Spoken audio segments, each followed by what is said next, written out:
Welcome to Esoteric-Truth Radio, and I am your host, Trinity. Thank you so much for being here. If you happen to had difficulty hearing my last audio, I sincerely apologize. I did not catch the issue. Even after I uploaded it, I reheard it with my headset. I did not notice the volume. That was my fault. I sincerely apologize. Thank you for feedback. I really appreciate it, or I would have never known that there was an actual issue. So let's get on with this.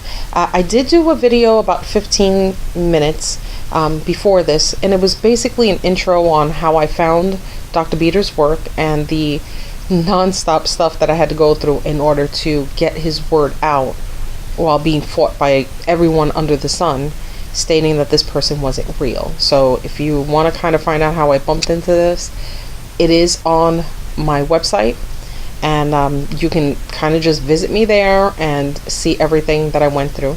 If you want to see my writing and backtrack it a little further than that and see some of the hassles I went through, you're more than welcome to.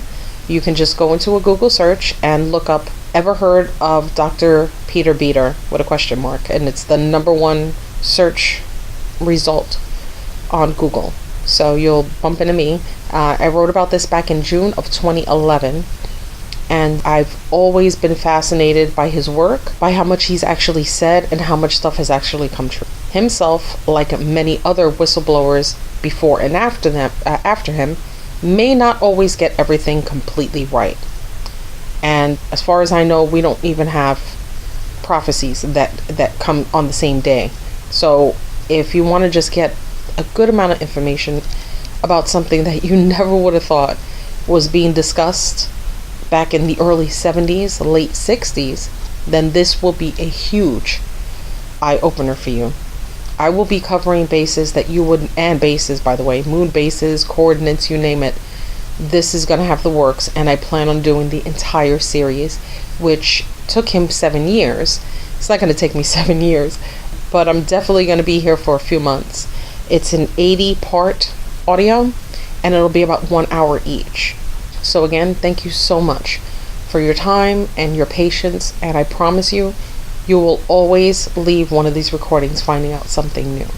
So let's get into a little bit about him. And this you can find at peterdavidbeater.com, and it has the audio letter transcripts and everything else.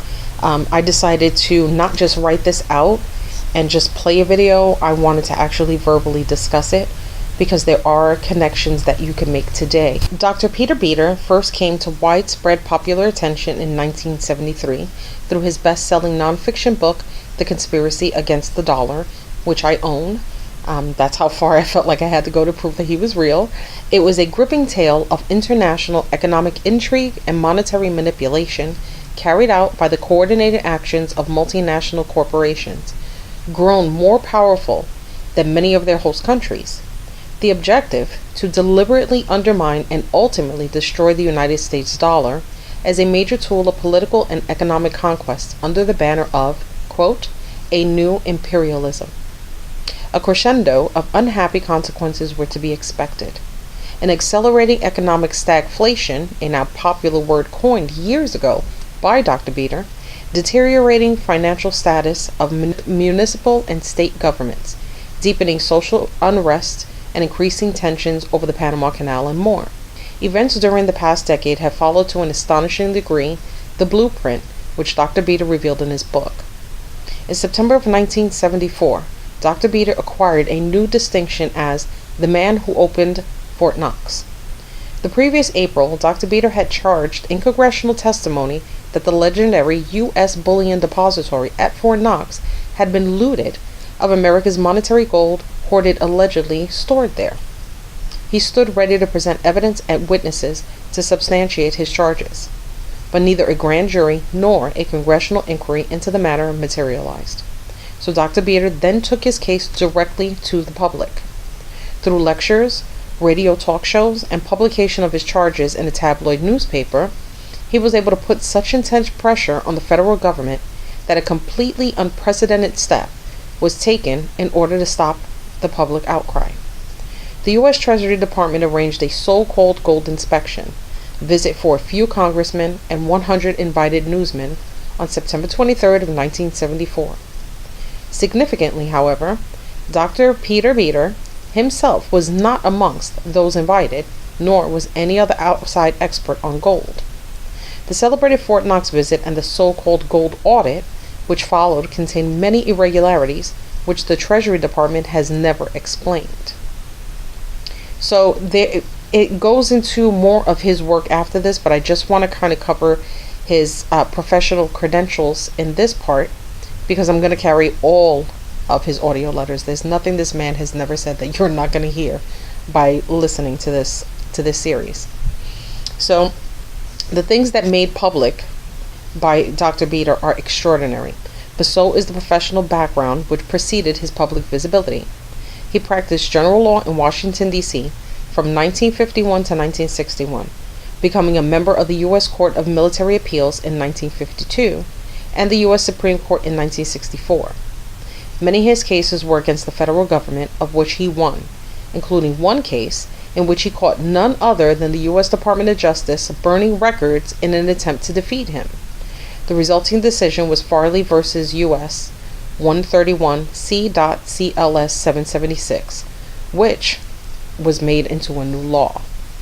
In 1961, President John F. Kennedy appointed Dr. Beater counsel to the U.S. Export-Import Bank, the largest government-owned bank in the Western world, where he served until 1967. After leaving the ex-IM Bank, Dr. Beater became an international financial and legal consultant, as well as one of the chief developers of private international business in the Republic of Zaire. He is a member of the Judicature Society, the Bankers Club of America, the Royal Commonwealth Society of London, and the United States Naval Institute. He is listed in biographical references works such as Who's Who in the East, the Blue Book of London, and the 2000 Men of Achievement in London. So I'm going to go into his first audio letter. These will all be verbatim. I will try my best to just get all of this information out. I'm going to say things that if you need to have them written down, I will say them a little slower so you get all of the information that you need. And if you need to research it and you want to pause and you want to take a look on your own, you're more than welcome to. So this is the first audio letter, number 1. This is the Dr. Beater audio letter, box 16428, Fort Worth, Texas 76133. Hello, my friends. This is Dr. Beater speaking. Today is June 21st, 1975, and this is my monthly audio letter, number 1. A lot of things have been happening lately that probably have you concerned and puzzled. Things like the Mayaguez affair, the prospect of financial collapse of New York City with domino effects throughout the economy, and so on. And all of these things are important. But what I hope to do in my monthly reports to you is to try to focus your attention squarely on the most basic developments. Understanding these most basic matters will, I believe, enable you increasingly to grasp the significance of details in the news yourself. And once the American public can see through the daily diet of clever, subtle propaganda, which is served up by the major media as news, when it is really not news at all, then the jig will be up for those who are trying to take our country and freedom away from us.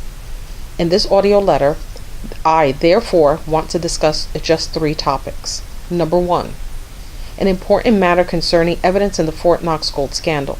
Number 2, recent indications from President Ford that the plans for economic depression and dictatorship in America are still on track. And number 3, an introduction to our next president and would-be dictator, Nelson Aldrich Rockefeller. First, about Fort Knox. You know, the Fort Knox gold scandal is just like the Watergate scandal in one respect. There is a desperate cover-up going on right now. It just so happens the way it happened with Watergate. The Fort Knox gold scandal cover-up really passed the point of no return last September when the United States Treasury perpetrated the Fort Knox gold inspection hoax in an attempt to discredit my charges that there's no gold in Fort Knox because it had been illegally removed. Since that time, the government has been getting in deeper and deeper and deeper, involving more and more people in all sorts of maneuvers to try to keep the lid on. For example, when the congressmen and newsmen visited Fort Knox last September, news stories promised everybody that the visit would be followed up by an audit of the Fort Knox gold by the General Accounting Office. But what they actually did was just a very superficial exercise just to make the record look good. And the group of 15 men that did it only had 2 General Accounting Office representatives on it. All of the rest were from the Treasury itself. In other words, the fox went into the hen house to count our chickens for us. And then there was a fraudulent gold auction on January 6th of this year, in which the Treasury sold some gold obtained illegally a month earlier from the Small Exchange Stabilization Fund, or the ESF. Only a fraction of the fund's gold was sold in January. Now they're about to follow that up with a second fraudulent gold sale on June the 30th of 1975, using parts of what is still left over, barring unforeseen developments, to prevent the sale and so on. But to me, one of the most disturbing things we have unearthed lately came as a complete surprise to me, since it involves none other than Senator Barry Goldwater of all people. Senator Goldwater has in his possession some very sensitive and important papers which explain in detail the nation's gold could be easily removed from Fort Knox and spirited away, which I charge has been done. These papers consist of the manuscript of an unpublished book about Fort Knox, which has been written by the late Mr. Stanley Tatum. Tatum was a mechanical engineer and was stationed at Fort Knox as an Army major in the 1942 to 1943 time period. Major Tatum was in charge of some secret but major modifications of the Fort Knox Gold Depository at that time. Modifications whose purpose was to make gold retrieval easier. On April 28, 1943, President Franklin D. Roosevelt visited Fort Knox to view the process of his work. After the war, Tatum returned to civilian life as a mechanical engineer and businessman. Now, Tatum probably knew more than any other man on earth about the Fort Knox gold retrieval system, and years later he decided to write a book about it, but he never got to finish polishing it up for publication because in October of 1973, he died on an operating table under some very strange circumstances. One story is that he bled to death for lack of availability of blood of his type, even though the operation was not an emergency one. And it was only the following month, in November of 1973, that the final huge shipment of gold out of Fort Knox began, taking until early March 1974 before the shipment was completed. Now, Tatum had become friendly with Senator Goldwater some years prior to his death, and Goldwater knew all about the books and obtained the manuscript to read it. In particular, Senator Goldwater had the crucial Chapter 12, which gives the details on the retrieval system. But he seems to be sitting on it, and I just can't understand what he is waiting for. So far, he won't even answer the letters and telegrams that have been sent to him on this subject. Why? Where is Chapter 12 on Fort Knox, Senator Goldwater? Mind you now, I'm not accusing Senator Goldwater of being a part of this gold thievery in any way. Not at all. The Fort Knox gold theft is a project of the 4 Rockefeller brothers and their accomplices from start to finish. But my question is, why isn't Goldwater doing anything with this vital information he has in his possession? Doesn't he know how significant it is? Doesn't he care about what happens to America? Has he become afraid of the Rockefellers like so many other senators and congressmen? Or has he decided to join the false opposition, working secretly with the Rockefellers behind the scenes? Does he think the handwriting on the wall for America is written by the Rockefeller dynasty? I would like to have the answers to these questions from Senator Goldwater himself.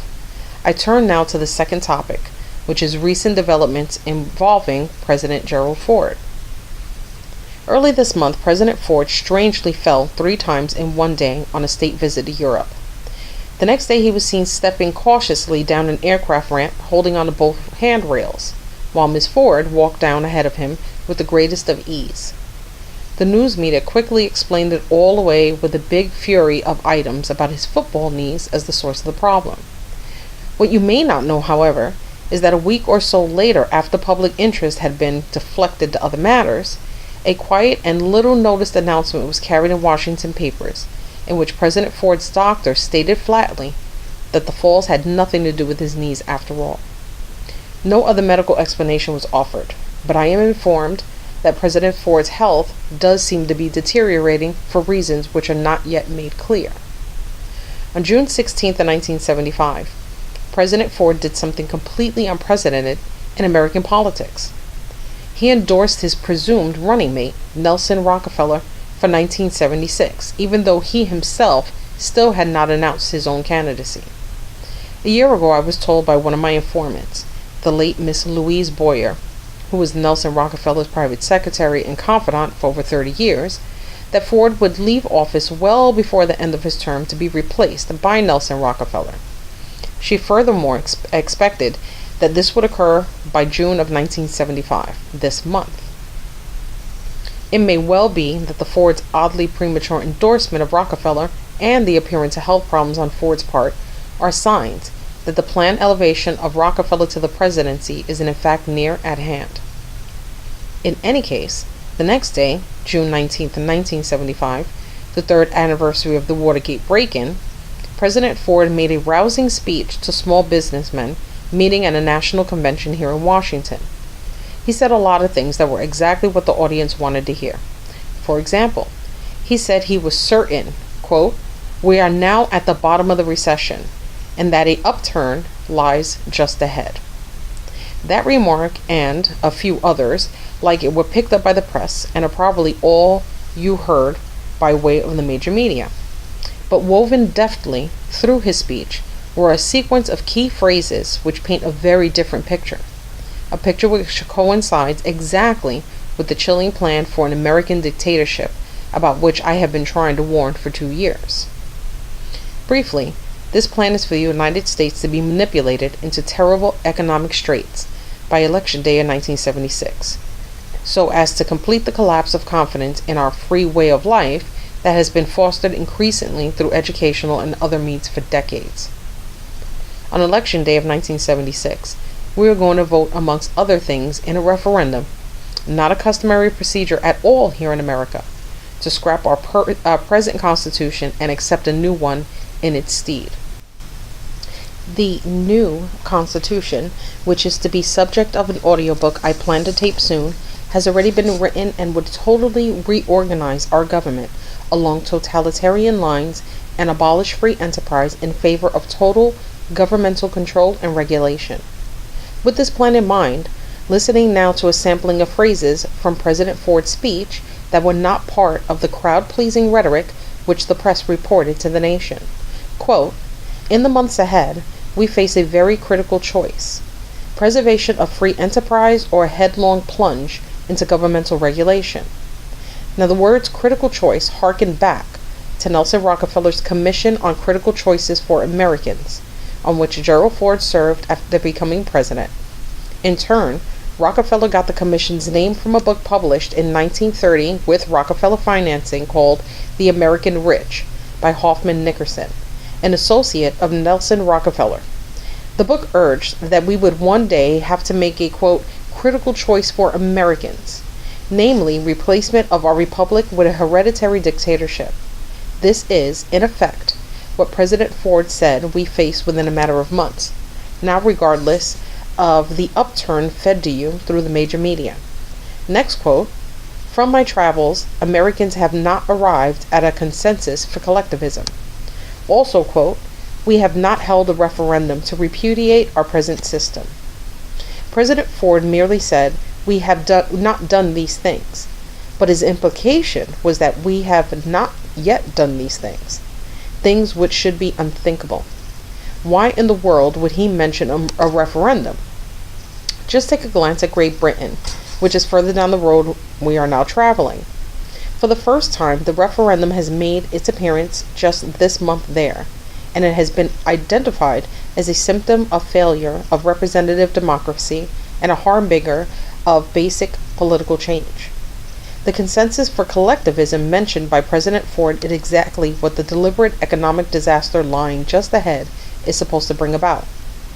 In the ensuing panic, it is by referendum that the planned scrapping of our Constitution is to be accomplished. In another passage, President Ford said we are now seeking, quote, "a new balance between the public and private sectors." But what new balance? A mixed economy en route to total collectivism? He didn't say. In a final example, Ford objected in his speech to, quote, those who criticize free enterprise and propose nothing in its stead. But Nelson Rockefeller is all too ready to propose something of free enterprise in the new Constitution, his Constitution. Thus, everything continues to point to the fact that the Rockefeller dynasty, controlled by Nelson and his three brothers, is still moving forward steadily with the game plan to terminate our free republic and install Nelson Rockefeller as our first dictator. It therefore behooves us to stop and consider carefully the nature and background of our next president, Nelson Rockefeller. On August 20th of 1974, when President Ford introduced Nelson Rockefeller as his choice for vice president, he failed to give Rockefeller full credit for his extensive experience in the Roosevelt and succeeding administrations. The same was true of Senator Hugh Scott. Later, during the confirmation hearings when, for public consumption, he told Rockefeller that he was getting a taste of how things operate in Washington. Imagine.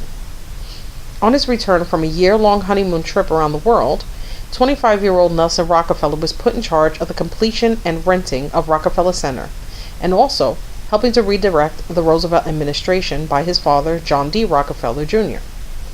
He immediately organized with two former college classmates a company to collect monies on everything that went into the Rockefeller Center construction: contracts, materials, labor, etc. This proved so profitable that he ousted his partners and merged in it with the so-called philanthropy Rockefeller Brothers Fund, which it still remains and which was reported to me recently. Nelson Rockefeller earned the enduring support of George Meany by providing employment to his plumbers as well as other construction workers at Rockefeller Center at the princely price of $15 for a 48-hour week. However, when the workers decided they needed more money to live on, Rockefeller gave one Joe Adonis the job of convincing the workers that they didn't need the extra money after all. Adonis did his job, but instead of paying him off, Nelson Rockefeller then had him deported. The Rockefellers played a key role in the nomination of and election of President Franklin D. Roosevelt. Nelson Rockefeller was then installed as Roosevelt's closest advisor, as related, for example, in the New York Times article on May 22nd of 1960.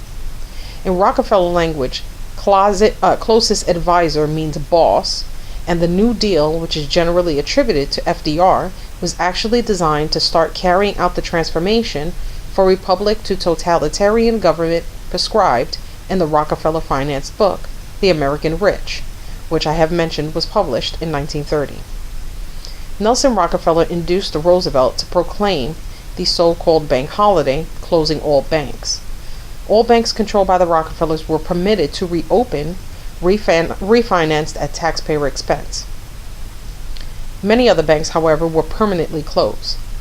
This maneuver greatly enhanced the Rockefeller dynasty's control over our banking and credit system, which was already strong by the way of their Federal Reserve System, which helped create the crash of 1929. Using Roosevelt as his mouthpiece, Nelson Rockefeller next ordered all United States citizens to turn over all of our gold to the private central banking system of the Rockefellers, the Federal Reserve System, in violation of the Constitution. The fact that authorities all agree that this could in no way alleviate the prevailing depression was beside the point. A handsome profit was made by shipping the gold abroad while the price was $20 an ounce, and bringing it back to the United States soon afterwards to collect $35 an ounce for it. The present Fort Knox scandal is a replay of this same game plan, but this time for vastly higher stakes. Nelson Rockefeller also stepped into active planning for World War II. The war was to be used both to take over Saudi Arabian oil interests of Great Britain and also to crush Japan, which was trying to open up vast Chinese oil fields that the Rockefellers' interest had suppressed for years for monopolistic purposes. Now, in his first cabinet meeting in 1933, Roosevelt reportedly startled everyone by declaring he wanted to be a wartime president and wondered if a war with Japan could somehow be arranged. But he had to be patient. It took 8 years for the Rockefeller Finance Institute of Pacific Relations to give him his wish. The matter of Saudi Arabia was a holdover from World War I, which the Rockefellers had used to their own ends. Rockefeller support behind the scenes made Germany such a threat to Britain that the British concluded the Allies could not win World War I without American help. As the price for an American intervention, the Rockefellers extracted a deal from the British, turning over the Saudi Arabian oil concessions to them to exploit. In return, the Rockefellers withdrew support from the Kaiser and quickly arranged through Woodrow Wilson, the first president to be a complete puppet of the Rockefellers, to have American soldiers sent to the fight, the war to end all wars. The Saudi Arabian oil concessions thus cost the Rockefeller Standard Oil interests nothing, but they cost America 250,000 lives and a huge national debt. But not satisfied with merely the Saudi Arabian oil concessions, the Rockefellers also proceeded after the First World War to wrestle control of the German chemical, dye, drug, and dope companies away from the British, merging them in 1926 into the worldwide cartel known as the IG Farben industry, AG. This so infuriated Churchill and the British that they used the boycott tactics to block the Rockefellers from actually developing the Saudi Arabian oil, refusing to grant visas to Standard Oil employees, turning down clearances to ships trying to carry needed supplies and the like. The Rockefellers concluded that a Second World War would be just the right medicine to cure Great Britain's embargo on Saudi Arabia. The German war machine, which they had supported in World War I, had produced a cooperative British attitude before, and it would presumably do so again. A man by the name of Adolf Hitler, who at the time was a minor factor in Germany, was selected for this purpose, and was brought to power through the support of the Rockefeller-controlled IG Farben Industries and other German-controlled industries of the Rockefeller family. Nelson Rockefeller observed Hitler closely during his worldwide honeymoon trip, mentioned earlier, and participated in Hitler's rise to power and the strengthening of Nazi Germany, whose rise to power has always been a puzzling phenomenon to most observers. In 1929, the Rockefeller Standard Oil of New Jersey, now known as Exxon, made a cartel agreement with the Rockefellers' IG Farben industry to avoid destructive competition in one another's markets. The Rockefellers supplied Hitler with great reserves of petroleum products, without which war could not have been waged. Their IG Farben industry also assured Hitler of reliable supplies of glycerin for munitions from a source which is seldom mentioned in this connection: the rendering of fat from concentration camp victims who died in the infamous ovens. The cartel arrangement operated completely to the benefit of Germany and completely to the detriment of the United States.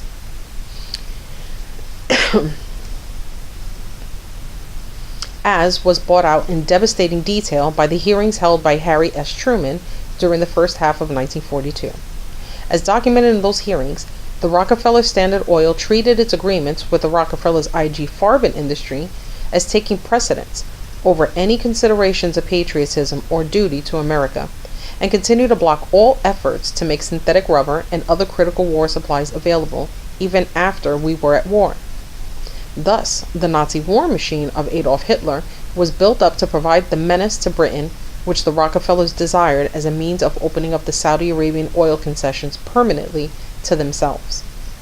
The strategy would be, as in World War I, to get Britain on the ropes, extract the desired concessions, and then engineer America's entry into the war to save Britain. But if there was one thing Americans did not want to do, it was to go to war again. Isolationist sentiment was strong. Therefore, an attack on America would have to be arranged. Nelson Rockefeller made sure that President Roosevelt's preparations for the war were coordinated precisely with the Rockefeller machinations overseas, including Hitler's buildup on the one hand and the plotting of the Pearl Harbor attack on the other. The Pearl Harbor attack was the crowning achievement of the Institute of Pacific Relations, or the IPR, which was heavily financed by the Rockefellers and their tax-exempt foundations, and which was dominated by Nelson's brother John D. Rockefeller III, as brought out later in the congressional investigations of the IPR. John D. Rockefeller III participated in the activities of Edward C. Carter, IPR secretary, in a hideaway disguised as a barn at Lee, Massachusetts. It was there that the groundwork was laid for engineering the Japanese attack on Pearl Harbor. The existence of the Germany-Italy-Japan axis meant that we would automatically be at war with Germany, which was menacing Britain as soon as we were attacked by Japan. Once Churchill and the British saw, after Dunkirk, that they were doomed without American help, a deal was made to open the Saudi Arabian oil concessions to the Rockefellers. The Pearl Harbor disaster was then arranged in order to galvanize Americans into support for going into war. Needed defenses were denied to the naval commanders at Pearl Harbor. The American warships at Pearl Harbor were all bought in and bottled up with the harbor like sitting ducks, in spite of growing tensions with Japan and even rumors of imminent attack. Finally, when the attack took place itself, advance warnings from several sources were all ignored and suppressed in Washington. The actual day and hour of the attack was known to President Roosevelt and his boss, Nelson Rockefeller, 1 week ahead of time, and nothing was done but to sit tight and make sure that Pearl Harbor attack occurred as planned. As World War II came on, Nelson Rockefeller maneuvered Roosevelt through war preparations at home. He dictated the passage of a universal military training bill and the drafting of our youth to serve the Rockefeller cause at taxpayers' expense in the forthcoming war. This done, he himself promptly evaded the draft, ordering that he be appointed coordinator of hemispheric defense, as far away as possible from the war front in Latin America. He also arranged to have Roosevelt demand and obtain an appropriation of $6 billion from Congress to use for his so-called coordination. With this money, he began to flood Latin America and Cuba with communist agents to drive out proprietors and property owners, leaving the Rockefeller dynasty in virtually complete control of Latin America. Saudi Arabian oil fields were brought into production at no cost to the Rockefeller Exxon crowd, entirely at taxpayer expense and the cost of more than 500,000 GIs' lives. Saudi Arabian oil cost the Rockefellers' interest only 5 cents a barrel for a period of 30 years, preceding the Arab oil boycott recently. Since domestic oil can cost them in the range from $1 to several dollars per gallon, they steadily cut down on production and purchase of oil in the United States, despite its actual abundance. This forced many independent oil companies out of business, garnered fantastic profits for themselves, which they used to rapidly take over additional major industries here and abroad, and made us increasingly dependent on foreign oil. Thus, they laid the basis for our present so-called energy crisis, which they have also taken advantage of to raise fuel and other prices with and without government help. After the deal with Churchill was arranged by the Rockefellers to drag the United States into World War II, Nelson Rockefeller's activities at the top of the federal government steadily accelerated. He personally lobbied through Congress an endless array of programs which were sold as necessary for national defense and security and the like, but which were actually for the purpose of draining off our national wealth into Rockefeller coffers as rapidly as possible. Lend-Lease, for example, was used among other things to help build up the military and economic strength of the Soviet Union as part of the price for the Rockefellers to retain their control of the vast Baku oil fields in Russia. The concessions to these have been obtained by the Rockefellers in 1926, granted to them by Stalin as repayment for the Rockefeller role in the Russian Revolution in 1917. You probably remember from your high school history book that the Russian Revolution was financed from outside Russia, which is not usually mentioned. However, is that the Rockefeller dynasty was the source of that financing. Thus, an alliance between the Russian communists and the Rockefeller Empire was forged, which has persisted down to the present day. Foreign aid, beginning with the so-called Marshall Plan and continued with the Point Forward Program, etc., was the object of particular enthusiasm on the part of Nelson Rockefeller, who championed them in every possible form throughout the country, and no wonder why. As early as December of 1948, only months after the Marshall Plan got underway, the Chicago Tribune published an editorial based on Marshall Plan records, which proved that the majority of foreign aid funds were cleverly channeled into the pockets of the Rockefellers through accounting devices of their multinational oil companies. But the various bills lobbied through the Congress by Nelson Rockefeller and his aides to require most foreign aid monies to go to certain Americans for overseas development purposes remained intact, and looting of foreign aid funds by the Rockefellers have never been stopped. Over the years, foreign aid has extracted mountains of money from American pockets, and it's no coincidence that the rise of the American-based multinational corporations has coincided with the era of ever-expanding foreign aid. These multinationals, with their unique tax advantages, multiple citizenship, and access to foreign aid funds, amongst other things, were initially a product of the growing worldwide power of the Rockefeller dynasty, but have long since become a primary means by which that very power is growing by leaps and bounds.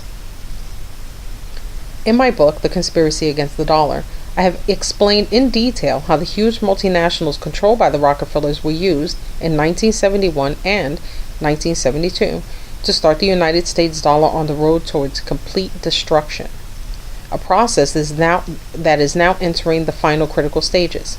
Yes, it's Nelson Rockefeller playing the role of the inside man with our government, who has been able, in concert with his powerful brothers, to bring the United States economy, and with it freedom, to the brink of destruction. And it is he who will offer himself as our national savior as he pushes us off the edge. A new so-called constitution has been written over a 10-year period with Rockefeller backing, and now stands ready for introduction as soon as Nelson Rockefeller is in position to do so. The people who have wrote it have done so as usual under the guise of a tax-exempt Rockefeller philanthropy with the misleading name Century for Study of Democratic Institutions. The people most central to the writing of this document, which is an elaborate prescription for dictatorship, were also associated with Rockefeller in the writing of a proposed world constitution and setting up the United Nations. The United Nations was organized in its present form at the United Nations Organizations Conference in San Francisco in 1945, where Nelson Rockefeller represented President Roosevelt as advisor to the U.S. delegation. The completeness of Nelson Rockefeller's grip on this proceeding was expressed by Senator Vandenberg, a member of the delegation, who frankly declared to the press, quote, "Anything Rockefeller wants is okay." What he wanted is clear from what he did. First, he arranged with the Soviets to have his most intimate and trusted associate, ALDRICH ROCKEFELLER, appointed as Secretary General of the conference. Next, he arranged to have the World Constitution drawn up to embody his ideas, presented at the United Nations Charter. This was gleefully accepted by the Soviets, who were particularly delighted by two of its facets.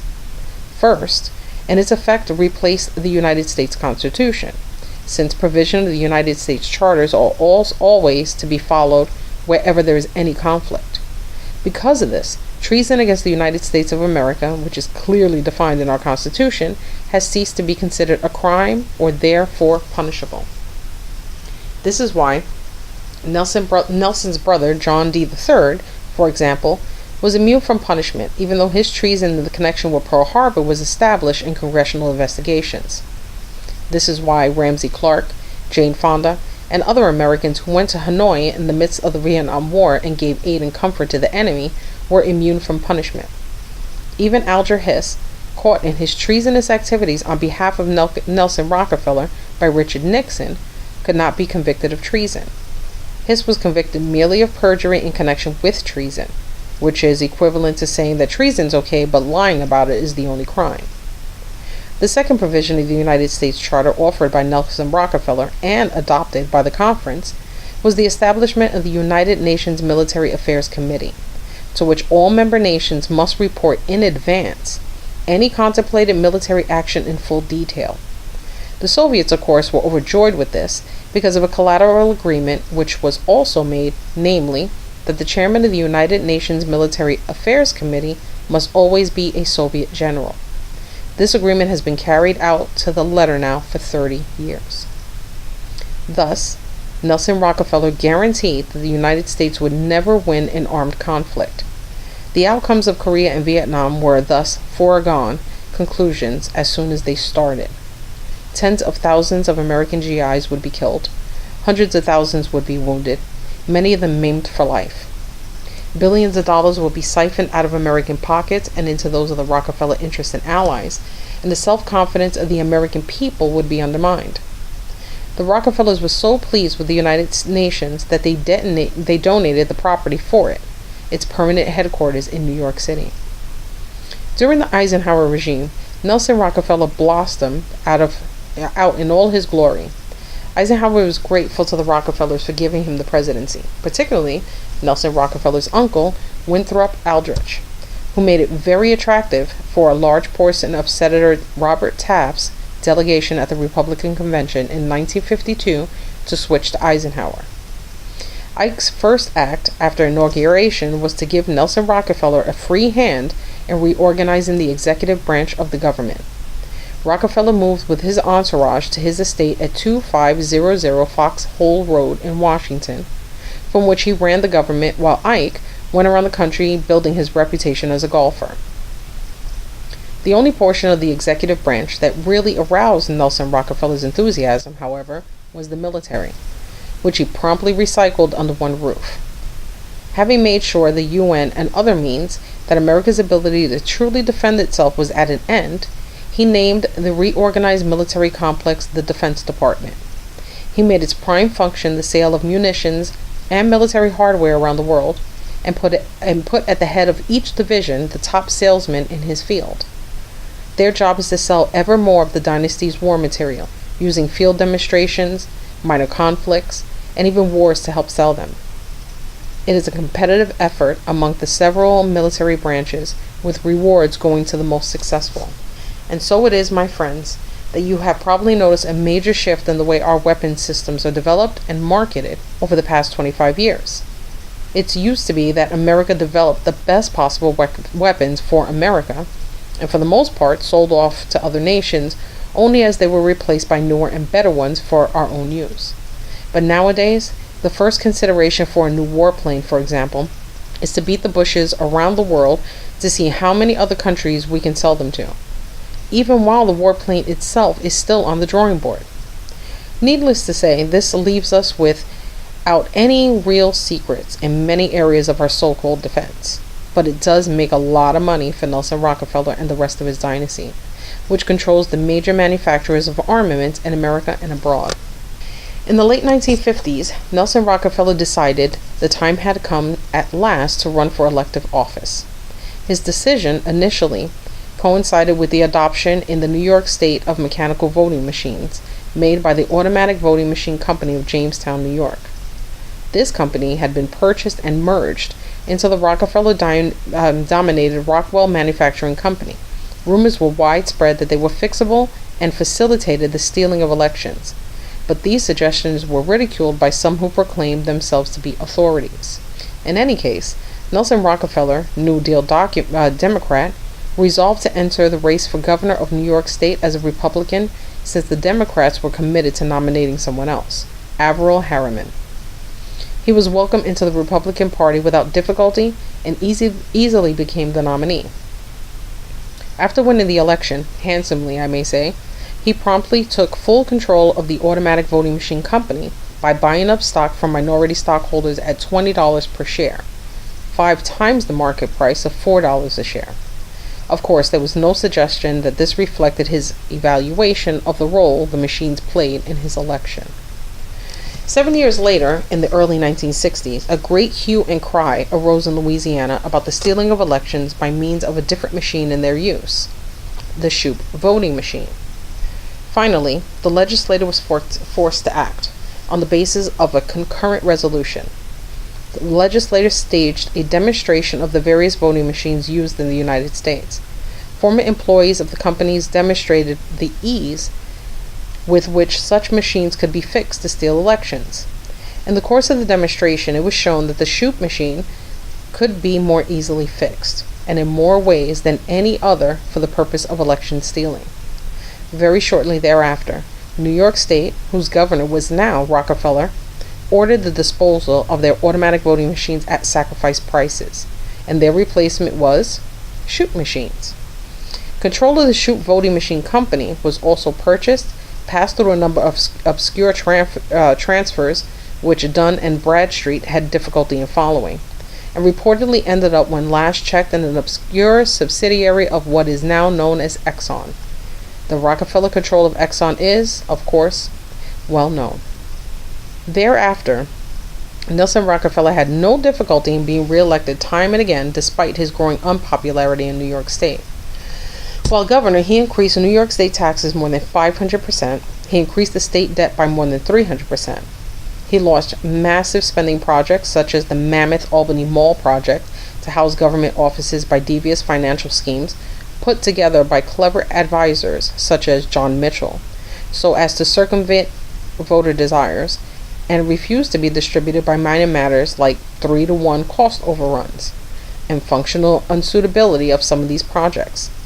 He drove numerous industries out of New York State by taxation as he catered to soaring union and welfare demands. Indeed, the Rockefellers themselves all but shut out their Exxon offices in New York after 4 years, transferring 3,000 employees to Houston, Texas, and 1,000 of them to Hong Kong. Although Nelson Rockefeller succeeded during his years as governor in vastly increasing the number of unemployed and those on welfare rolls. Now, having honed his abilities in every possible form, Nelson Rockefeller at last nearing success in the goal he has sought for decades, to become the openly acknowledged ruler of the United States and to use our country as the springboard for a final conquest of the entire world for the Rockefeller dynasty.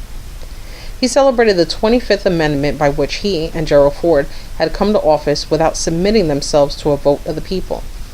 He had his agent, Senator Birch Bayh, propose this scheme only 3 weeks after the assassination of President John F. Kennedy, and had Senator Bayh push it successfully through the Congress. He then had Herbert Brownell move the 25th Amendment through the states to ratification in an unusually short time, in 2 months' time, by the way, by 1967. The stage was then set for the downfall of President Nixon, when the time was ripe several years later. The Watergate scandal was masterminded by Nelson Rockefeller and carried out by his private detective agency, the CIA, including the breaking of the story in the Washington Post by CIA agents posing as reporters.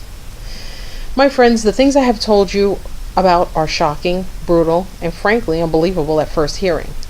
But I warn you, please do not dismiss them out of hand simply because of their awesome nature.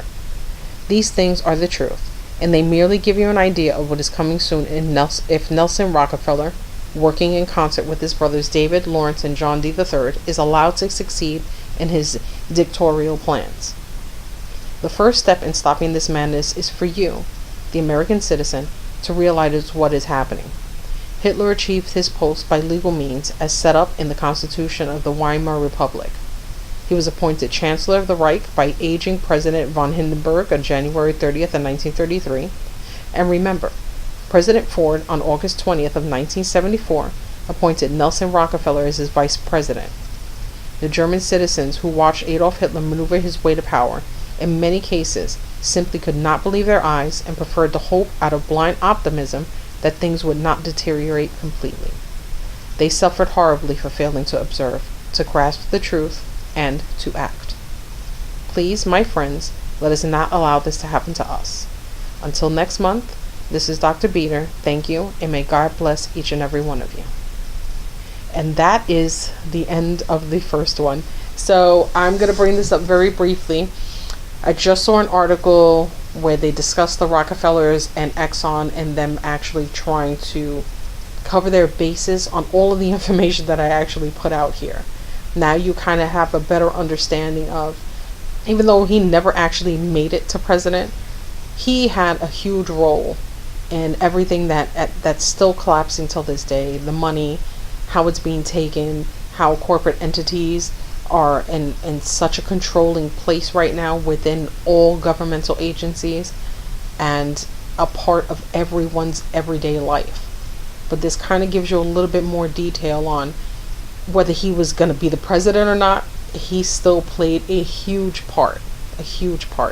Whether it was discussed later on that wasn't the best option, that him being behind the scenes was better than him being up front, whatever choices were made behind closed doors, we are very clear and open about how things kind of work.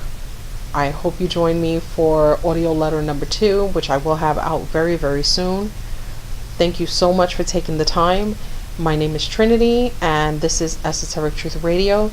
You can visit me anytime at esoterictruthradio.com. You could also email me at esoterictruthradio@yahoo.com, and Esoteric Truth Radio on Facebook and on YouTube. I hope you guys really did enjoy this as much as I did, and I will see you guys very, very soon. Thank you.